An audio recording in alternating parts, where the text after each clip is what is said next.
আসসালামু আলাইকুম প্রিয় বন্ধুরা, আজ আমরা জানব আমাদের স্কুল আমাদের মাদ্রাসা প্রতিবেদনের পঞ্চম পর্ব।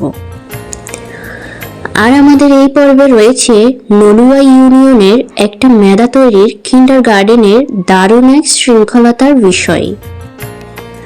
মূলত শিক্ষার শুরুতেই যদি ছাত্রছাত্রীদের মাঝে নৈতিক শিক্ষা প্রবেশ করানো যায়, তাহলে মানুষ তৈরি করতে পরে আর সমস্যার সম্মুখীন হতে হয় না। ঠিক এমন কাজটি নিয়মিত করে যাচ্ছে প্রিয় এই কিন্ডারগার্টেন। এই মেধা তৈরির কিন্ডারগার্টেনটি সাতখানিয়া নলুয়া ইউনিয়নের পূর্ব ঘাটিয়াডেঙ্গায় প্রতিষ্ঠা করা হয়।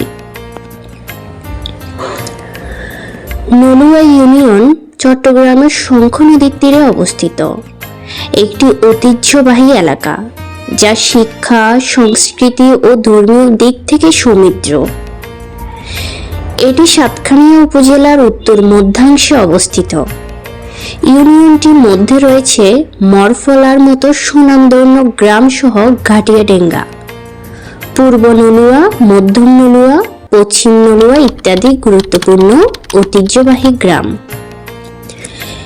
এর মধ্যে পূর্ব ঘাটিয়াডেঙ্গায় এই শিক্ষা প্রতিষ্ঠানটি প্রতিষ্ঠা করা হয় 2005 সালে। এটি হচ্ছে সাতখানিয়া নলুয়া ইউনিয়নের পূর্ব ঘাটিয়াডেঙ্গায় অবস্থিত কিন্ডারগার্টেন, যার নাম ঘাটিয়াডেঙ্গা কিন্ডারগার্টেন। এই কিন্ডারগার্টেনের টিচারগণ তাদের স্টুডেন্টের সাথে অনেক আন্তরিক।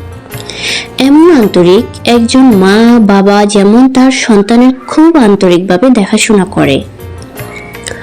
ওনারা একটা পরিবারের মতোই বলা যায়।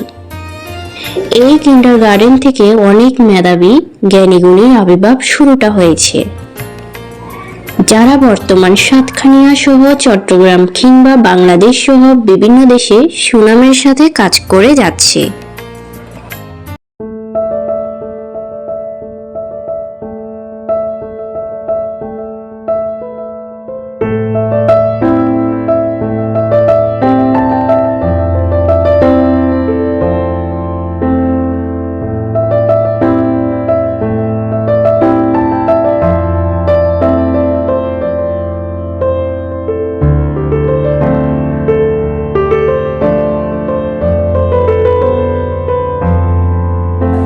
এই কিন্ডারগার্টেনের ছাত্রছাত্রীদের পড়ালেখার পাশাপাশি আছে আরো অনেক কিছু শিক্ষণীয় বিষয়, যেমন ছাত্রছাত্রীদের নামাজ শিক্ষাদান, ফুটবল, ক্রিকেট, মোরগ লড়াই, উচ্চ লাভ, বেলুন ফাটানো, নানান রকম খেলাধুলা, গার্ডেনিং বা বাগান পরিচর্যা, বই বিতরণ, ক্লাস পার্টি, বার্ষিক শিক্ষা সফর, ড্রয়িং বা কারুশিল্প প্রদর্শনী, বিনামূল্যে ব্লাড গ্রুপ নির্ণয়, অনলাইনে পাঠদান, নাটক, অভিনয়, কবিতা পাঠ, পিঠা উৎসব, বিদায় সংবর্ধনা, বিজয় দিবস, শহীদ বুদ্ধিজীবী দিবস উদযাপন, টিকাদান কর্মসূচি, কুইজ প্রতিযোগিতা সহ নানান রকমের আয়োজন।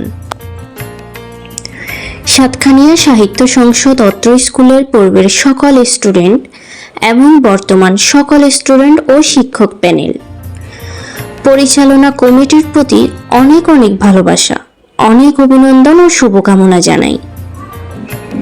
প্রিয় বন্ধুরা, আগামী পর্বে আমরা হাজির হব অন্য আরেকটি স্কুল বা মাদ্রাসার বিস্তারিত নিয়ে। আপনি আপনার প্রিয় স্কুল বা মাদ্রাসার নাম লিখে রাখতে পারেন এই পোস্টের কমেন্ট বক্সে। ধন্যবাদ।